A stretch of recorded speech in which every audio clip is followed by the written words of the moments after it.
Good morning. My name is Claire Clark and I am from Dynam. We are supporting Highlands and Islands Enterprise to deliver this event today. It's great to have you all with us for this next session in our NEXUS webinar series. A very warm welcome to you all. Before I pass you over to Andrea McCall from HIE, I'd just like to spend a minute explaining how we will run today's webinar.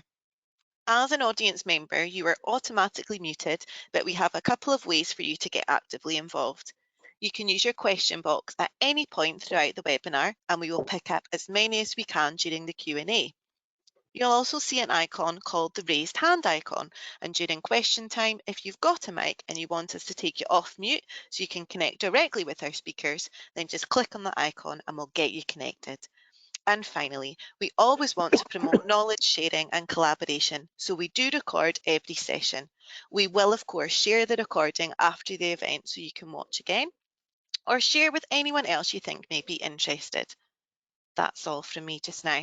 I'll pass you over to Andrea, who will introduce today's speakers. Andrea.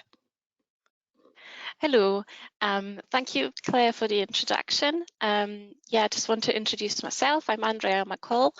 I work for Highlands and Islands Enterprise in Inverness, and I'm based within the life sciences team there. So the NEXUS webinar series is really all about sharing knowledge and making introductions to new people around the life sciences and technology sectors.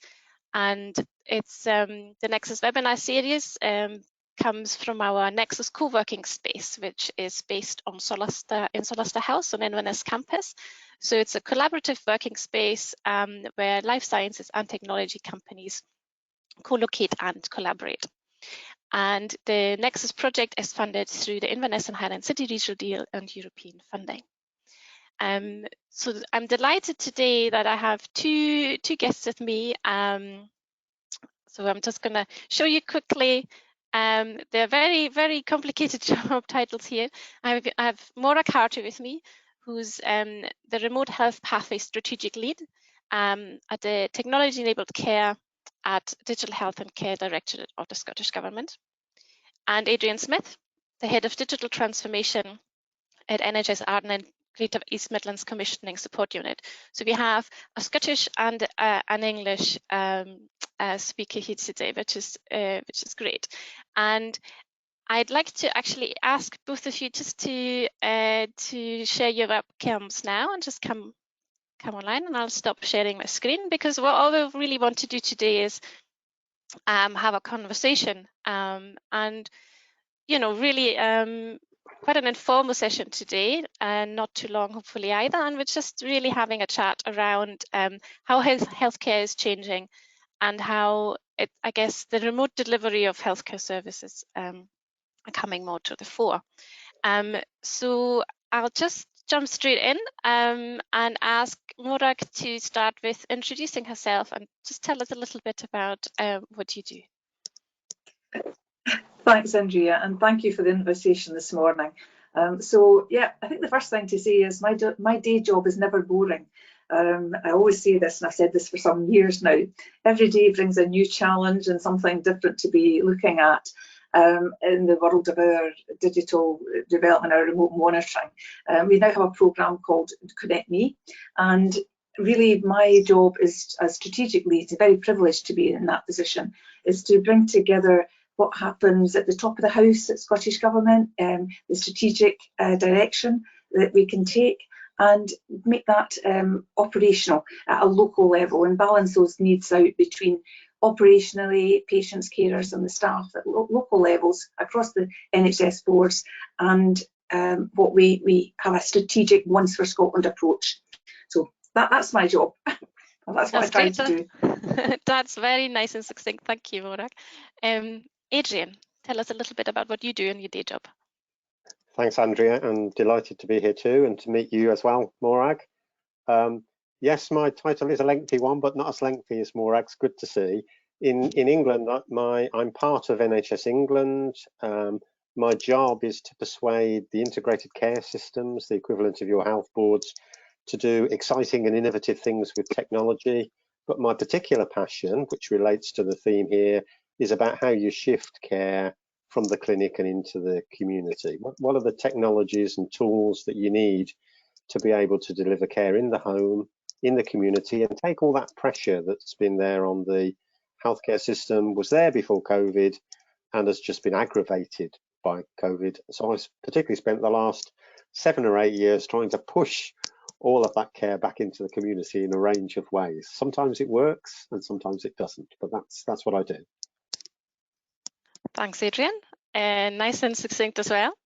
Okay, let's jump straight in then, and I'll start with you, Morag. And you mentioned the Connect Me program. So could you maybe tell us a little bit more about what the program does, and maybe give us an example on how a patient would benefit from the program? Yeah.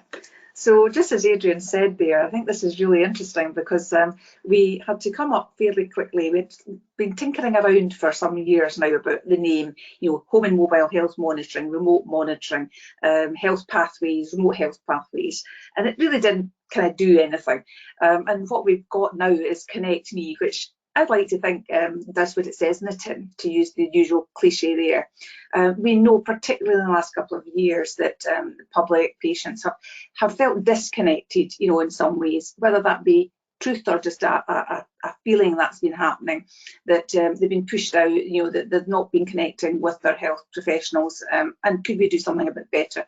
And particularly, as Adrian says, those in the community and those most vulnerable. So Connect Me was born. But it was just really the branding.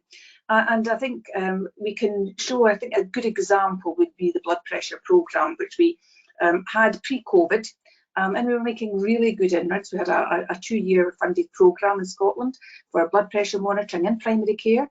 What we were able to show that despite having 1.2 million blood pressure appointments alone, just to get blood pressure taken for people, that there was a different way and a better way we could offer this for some people.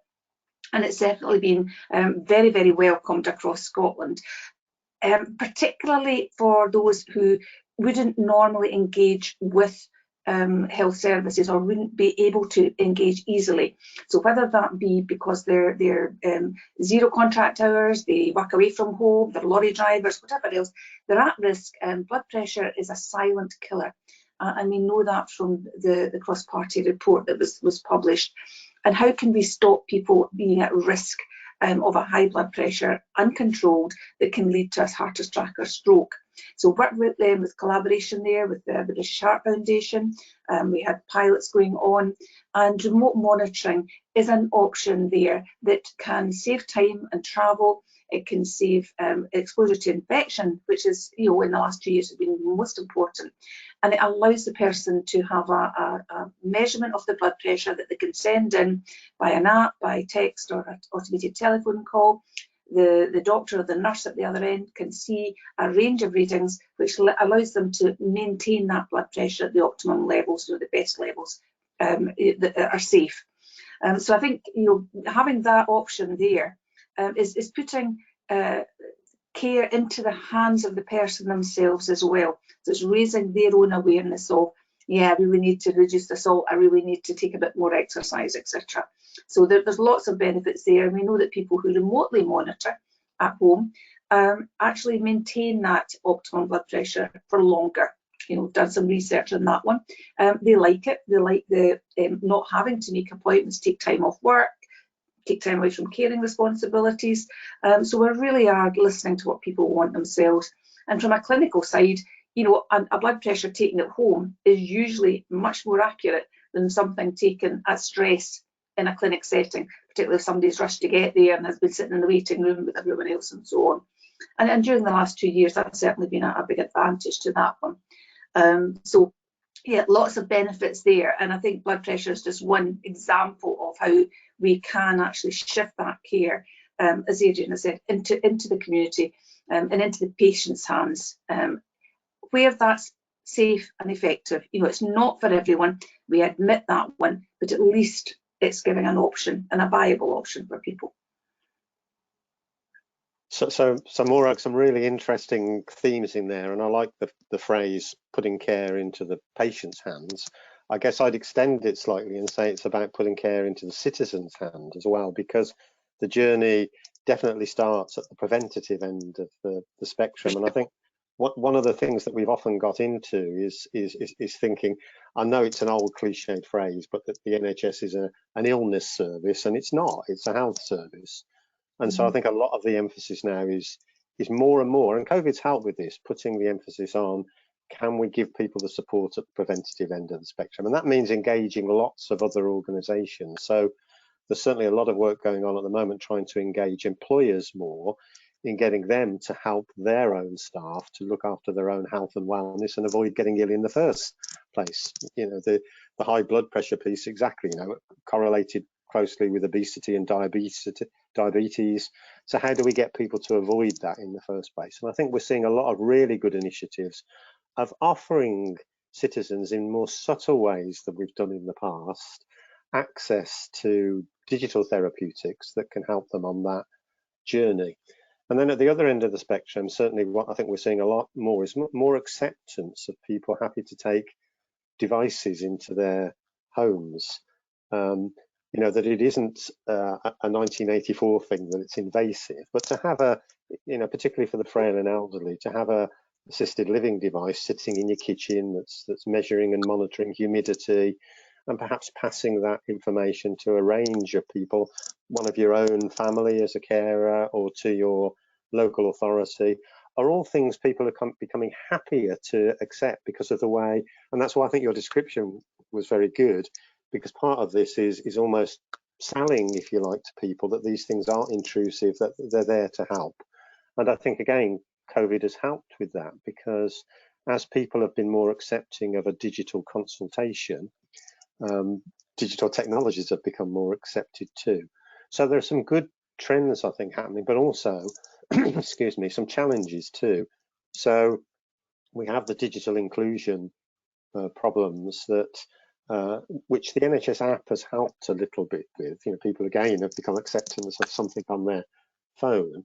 But even when people have got access to the connectivity that enables them to use some of these interesting technologies, sometimes they don't have the skills, the confidence, the motivation to use them. So as we try and persuade more and more people that digital is, sorry, I'm going to say this, digital is king in tackling some of these challenges, we also have to knock down some of the barriers and make it accessible to all. And I think there is a lot of effort going into digital inclusion to try and help people on that journey. And the one last thing I'd say is, you're absolutely right. You mentioned that the reason why you put it all under one umbrella title is there are lots of words bandied around at the moment. So people talk about remote diagnosis, remote monitoring, assisted living. There's all these different phrases that are going on, and sometimes people get very confused about what's what. So in England, we make a real distinction between remote monitoring, and I don't know whether this is the same in Scotland, between remote monitoring and remote diagnosis. And the remote diagnosis for us is, you know, where diagnostic kit is sitting with the patient or taken to the patient, and then a remote GP or other clinician engages using connectivity with a healthcare assistant at the, whereas remote monitoring is about somebody putting data into an application on an iPad or whatever, and maybe being supported in using a tool to put that data in. And because we make that distinction, the funding flows in different places for the two things and doesn't get joined up in the way that the kind of initiative that you're describing maybe knocks down some of those barriers. So sounds really good. Yeah, I think it's interesting you talk about that, because one of the it's actually them going for the ambulatory monitoring, which absolutely stopped, you know, in the last 2 years. However, previously patients would be asked to go for ambulatory monitoring, which meant 2 visits to usually a hospital site and putting something on their arm and doing it. But we, you know, the silver level was being able to get a set of readings that would actually allow the clinician quite quickly to make a diagnosis, and then moving to the medication titration, then moving to long-term monitoring, you know, of that condition and moving it back. So you're absolutely right, and we have brought quite a number of different sort of strands under this Connect Me programme.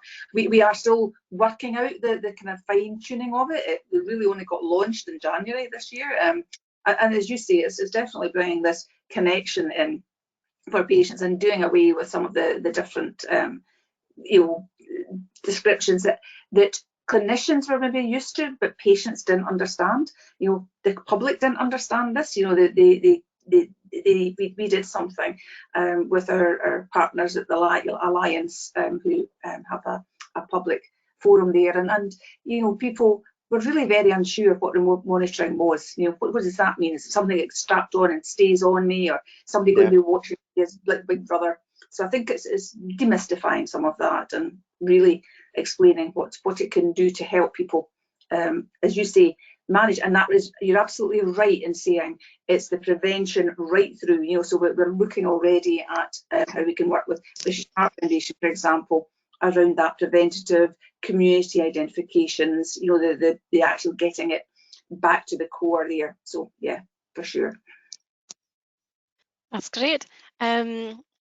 It's very interesting, isn't it? I was quite interested in what you were saying, Adrian, about the distinction between remote diagnostic and remote monitoring, and when you mentioned how there would be basically a physical piece of kit be placed in someone's home, for example. I assume you've worked maybe with a couple of companies who provide those types of kit, and I wondered if you could give us an example of maybe a company that kind of is in that space, in that marketplace.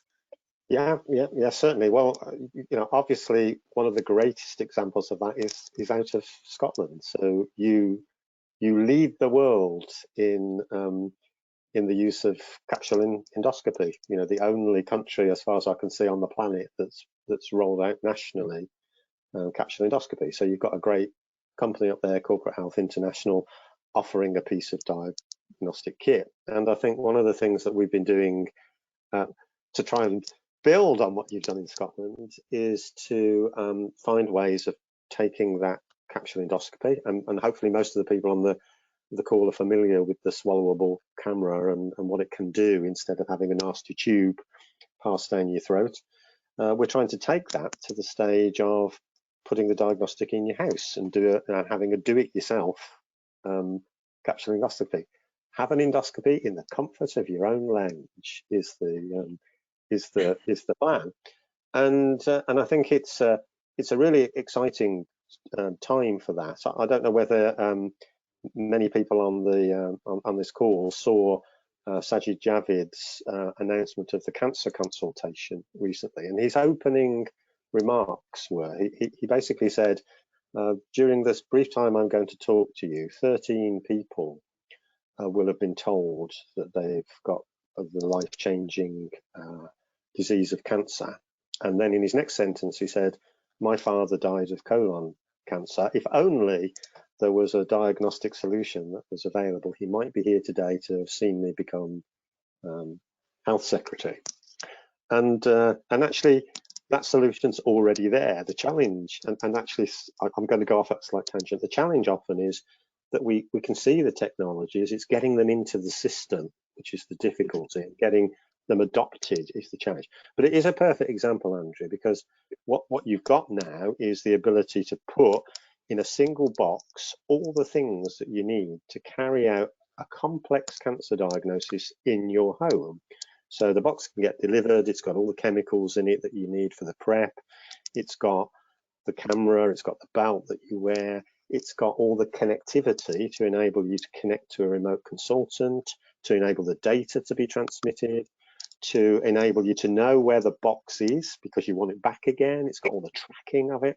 So it's using all of the modern technologies of AI and 5G connectivity to make a diagnostic solution that really is transformational and could hit the so at the moment the backlog of endoscopy in the UK is about 600,000, and yet the tool is there to solve that problem now and effectively to go on the journey of eradicating bowel cancer. So I think it's a really good example. You asked for two. Do you want me to carry on and give another one? A short one, yes. Maybe. Maybe. So I think that's a really good example of a small company doing something that's really game changing. I mean, corporate health isn't a big organization, but it's doing something really game changing. And actually, I'm going to go off and perhaps pass this back to Morag, because one of the interesting things here is about the extent to which we use private sector companies, commercial companies, to deliver the services that we want. So I still have many colleagues in NHS England who will go, let's not go out and use that automated health and wellness management solution. So I'm using in several parts of the NHS, inside NHS, a tool from Norway, which is a completely automated health and wellness suite. So it's a therapeutic that employers can give to their staff really easily, simple single email, click on the email and off you go on a health and wellness program. Completely automated, no intervention from a human anywhere. And the clinical trials for it are just phenomenal. But it's come from Norway, and it's come from a little company in Norway.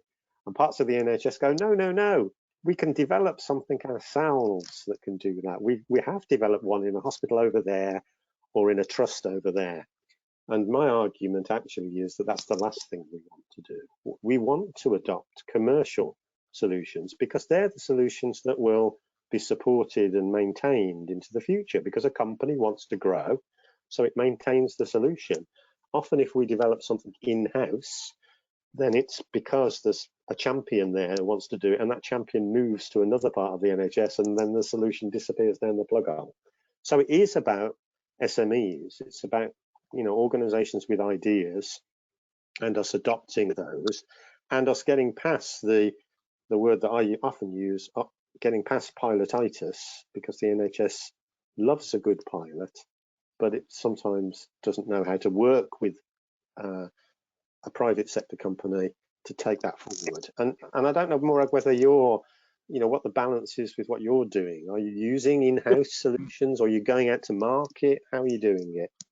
So for our Connect Me, for the main platform we've got remote monitoring, we took quite a few years to develop the specification for that, and we did the market scoping before we did it and to find out what was there. We knew what we wanted to do. We had a solution that was being widely used across Scotland. However, we knew it wasn't really fit for future purposes, and we wanted something we could grow with. So there's a long time taken, really cautious approach to building that specification, and we went out to market, and we have awarded that now on a 5-year, 3 to 5 year contract with a company.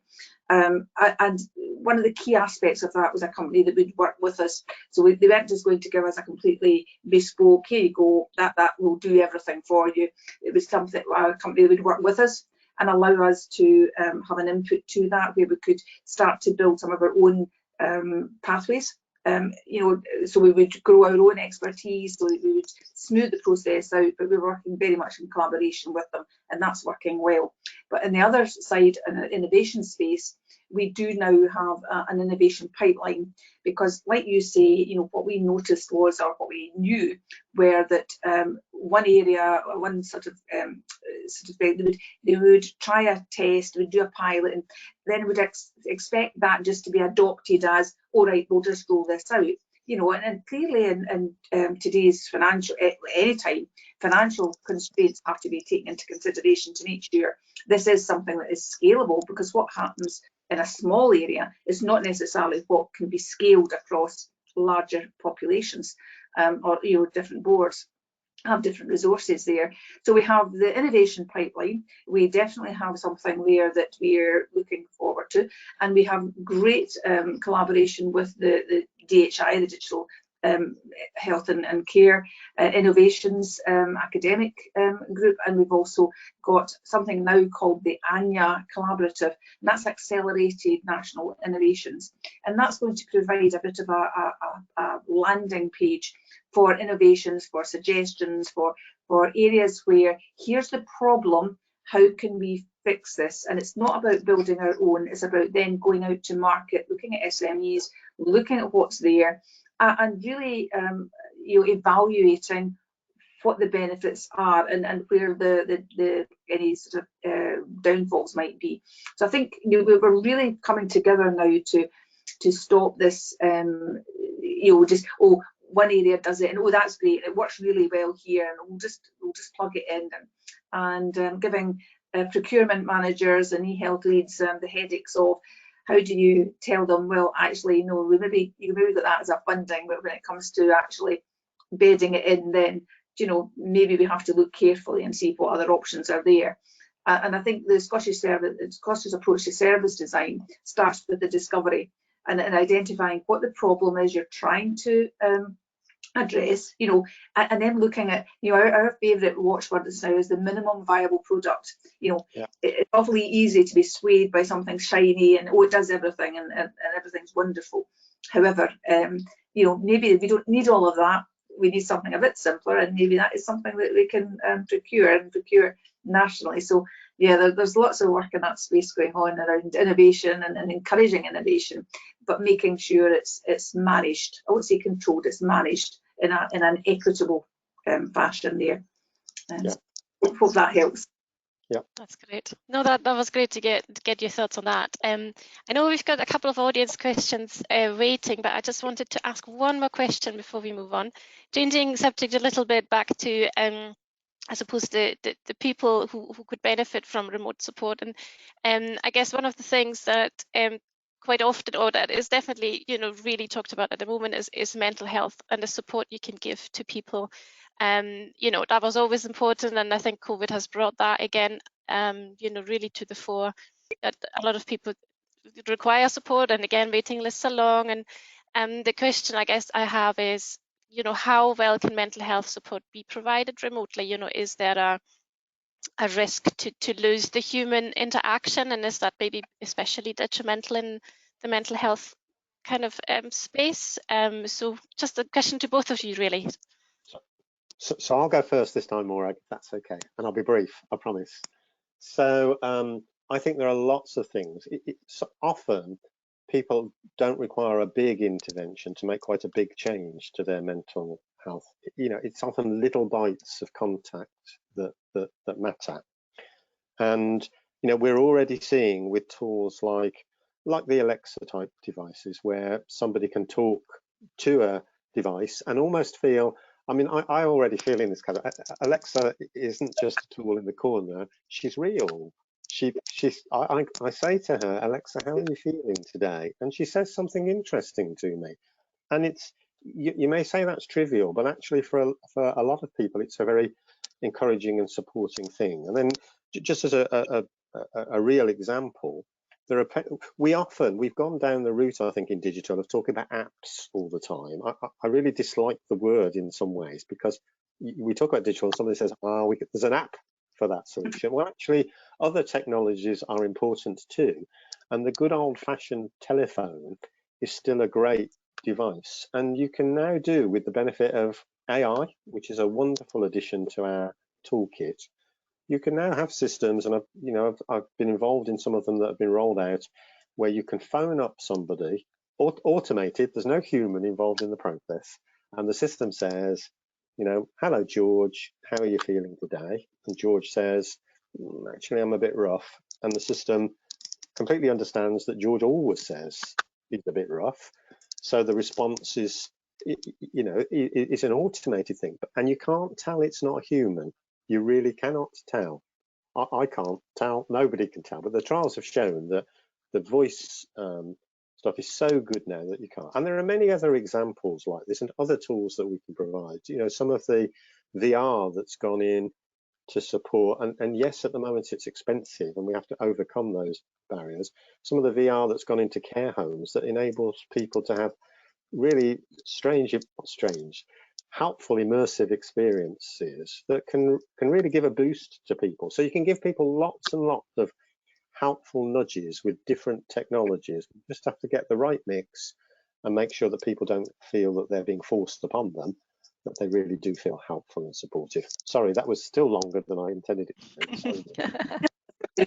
No, you're absolutely right, Adrian, and I would add to that it is actually, I think, getting away from the notion that remote monitoring is all or nothing. You know, so we've got a really brilliant programme in Scotland under one of my colleagues, Chris Wright, who's the mental health advisor, you know, digital programme there that ranges from, you know, very simple, you know, online tools, or indeed something else. We're working with them just now on something around psychology to put something onto our remote monitoring platform, to correct me, but it's everything there. But we always say remote monitoring or correct me or whatever can also be used as a tool to support then the actual face-to-face or virtual consultation, the telephone consultation. So to me, we're the sort of bread and the sandwich, as it were. You have the gaining the information. We're looking at a patient-reported outcome measure, for example, just a form that something that the patient fills in that then gives the basis for the conversation that they actually have with their clinician. And then that can be followed up afterwards with some prompting to take forward some of the interventions that have been suggested. So there's a whole raft of solutions there to support mental health, and it really comes down to what is what's best for that person, what works, and give them the options and give them a suite of interventions that can actually support them to take forward, and maybe reduce some of the anxieties. We spoke earlier about Near Me, which is our sort of, I would say, sister program in a way, for virtual consultations platform. And that's been used hugely, particularly in the last 2 years, by psychology and psychological therapies. However, like that, it's not for everyone. But they're finding huge benefits for taking away some of the stigma of someone being seen going into a clinic. So there are benefits. We had some fantastic stories, even pre-COVID, about people where domestic abuse, mental health issues and stigma that can be unfortunately attached to these things, and being able to do something remotely from the comfort of their own home or their own bedroom can actually really increase the privacy for that one, and make that connection better.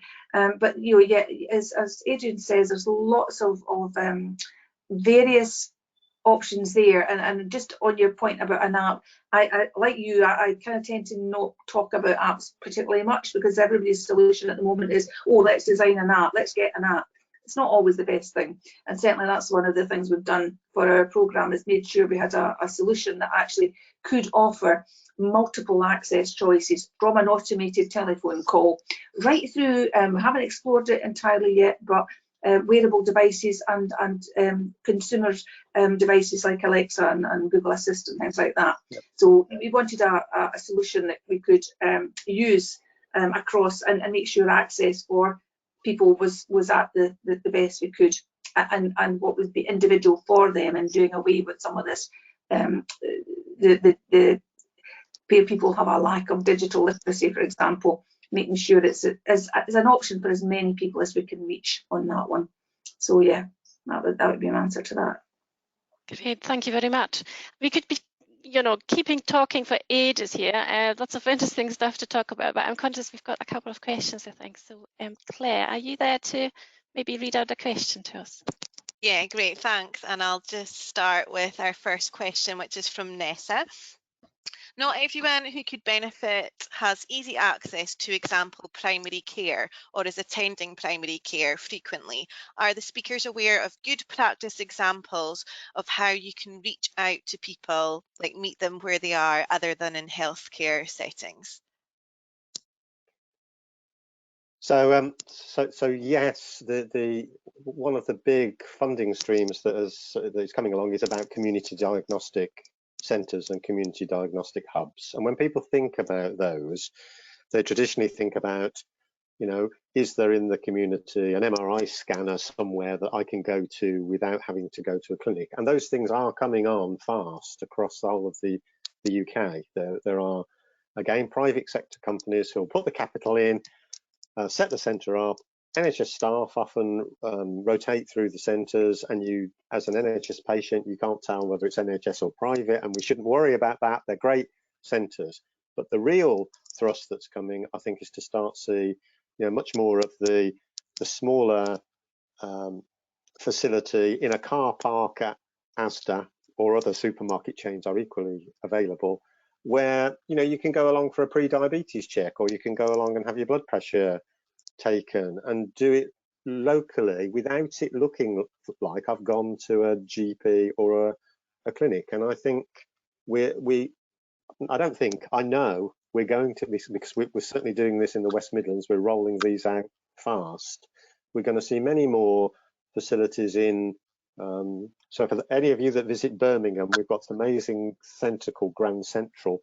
They're going to be all sorts of little stalls and facilities in there where you can go along and just have a quick test. As you come through on the train and you're changing from one platform to another, why not pop over and have your blood pressure taken?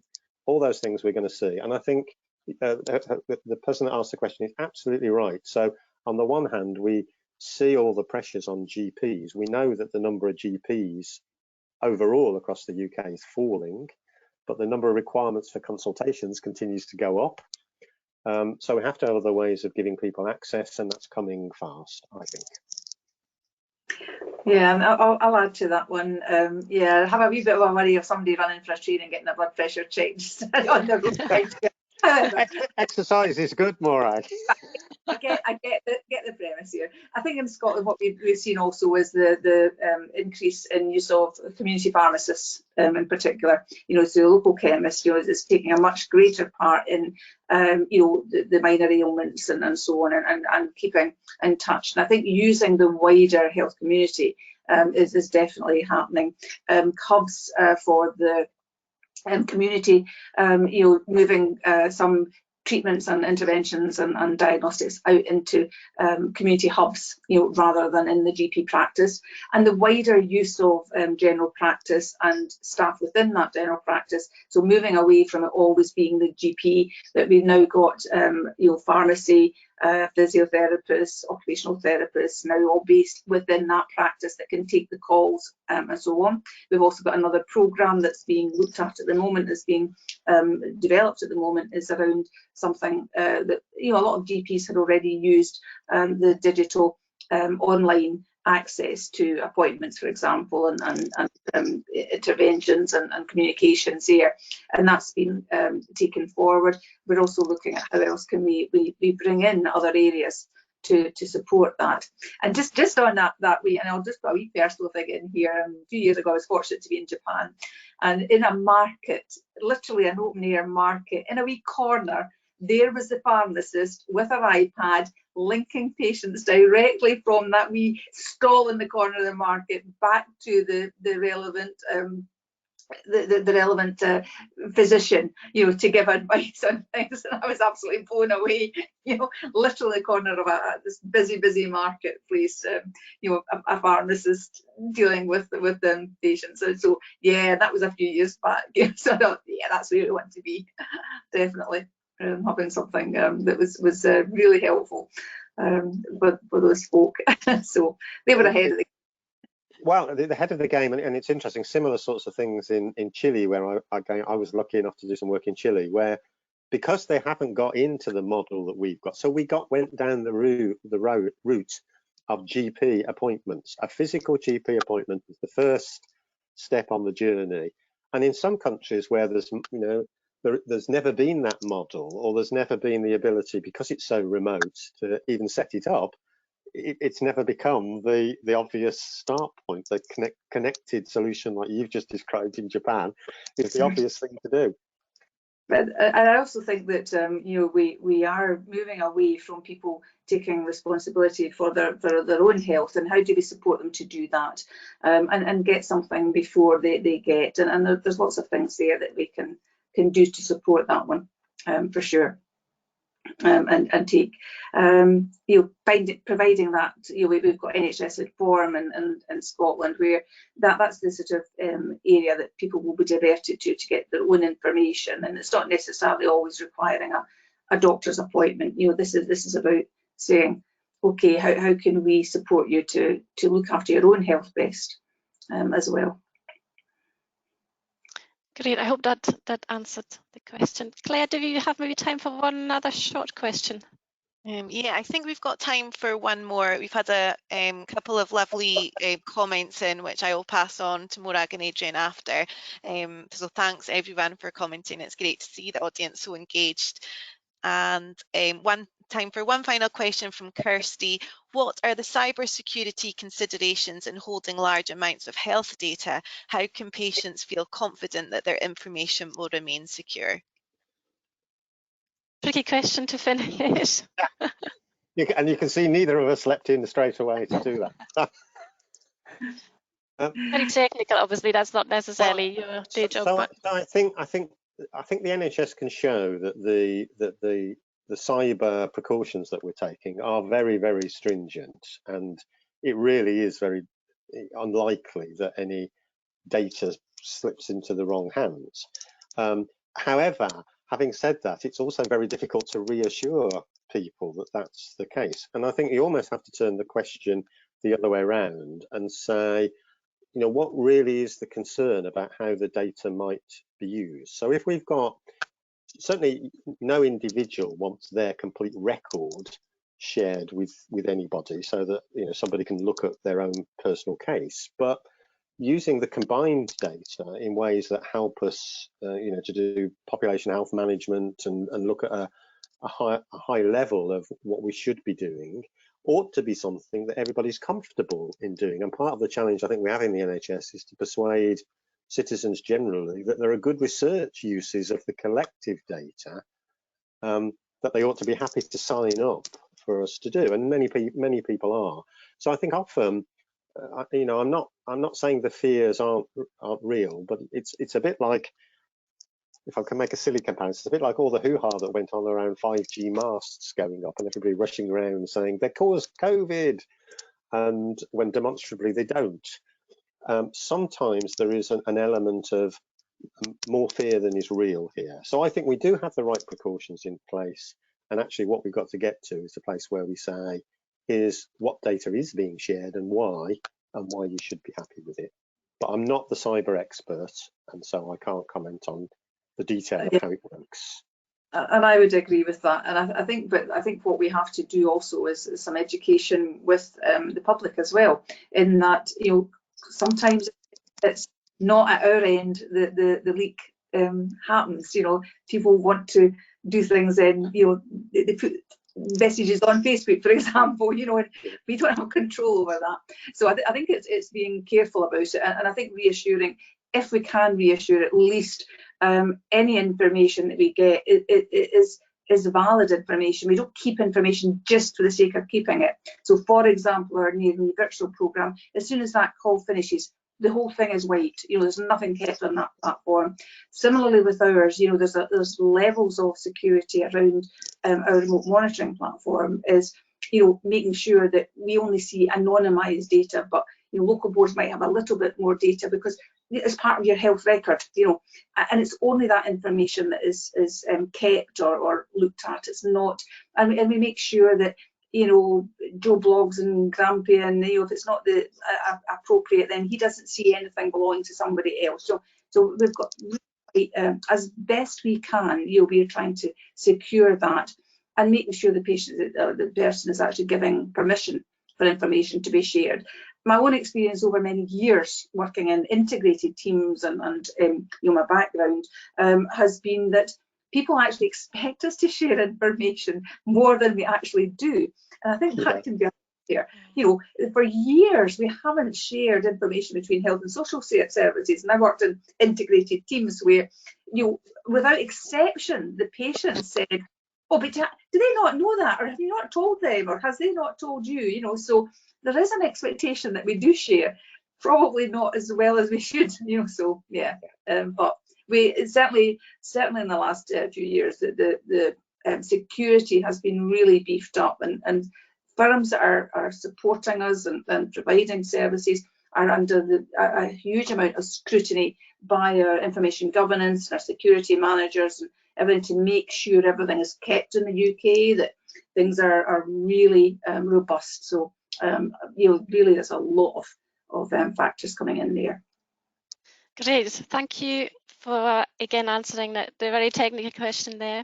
But and thank you both so much for your time this morning. I know you're busy people, but it was fantastic to have you here and speak to us and, you know, share some of your insights, which is just great. So thank you very much again. I want to just finish off with a couple of slides of my own, just really sharing information around a couple of things you might be interested in. So there's the Rethinking Remote Conference, a physical face-to-face conference at the end of April in Aviemore. And if you attend the conference, you'll see Adrian again as well. He's the keynote closing speaker. And the conference themes are on the slide around emergency management and pre-hospital care. So really some of the things we talked around today. Then there's also another few webinars with health-related topics that might be of interest. So we have one on diabetes in early April. Then we're talking eyes and bones around ophthalmic and orthopedic care in May, and health products for purchase by consumers in June. So those are not advertised for registrations yet, but please keep an eye on our website and you can book yourself into those then once they become available. And one more thing I wanted to mention is our Pathfinder Accelerator program. This is a business support program for entrepreneurs or businesses who want to launch a new product or service. That's focused on life sciences and technology sectors as well. And our next program will close for applications in late April and start in May. So again, just share it with anyone who might be interested. And yeah, that just leaves me to thank you all for joining us today. I hope you had a good, relaxing cup of coffee while we were talking. And it was just so interesting to have Morag and Adrian speak to us and share some of their experience and some of the things they're involved with. So hoping to see you again at a future webinar, and thank you very much for joining. Thanks, Andrea, that's great. On behalf of Highlands and Islands Enterprise, thank you very much for a great session today, Adrian and Morag. And a final big thank you to everyone that came in to join the webinar. It's great to see so many of our audience so engaged, so thank you. Our post-event survey will pop up straight after the session, so if you can spare a couple of minutes, it would be great if you could complete that for us. Thank you very much for your time and have a great day.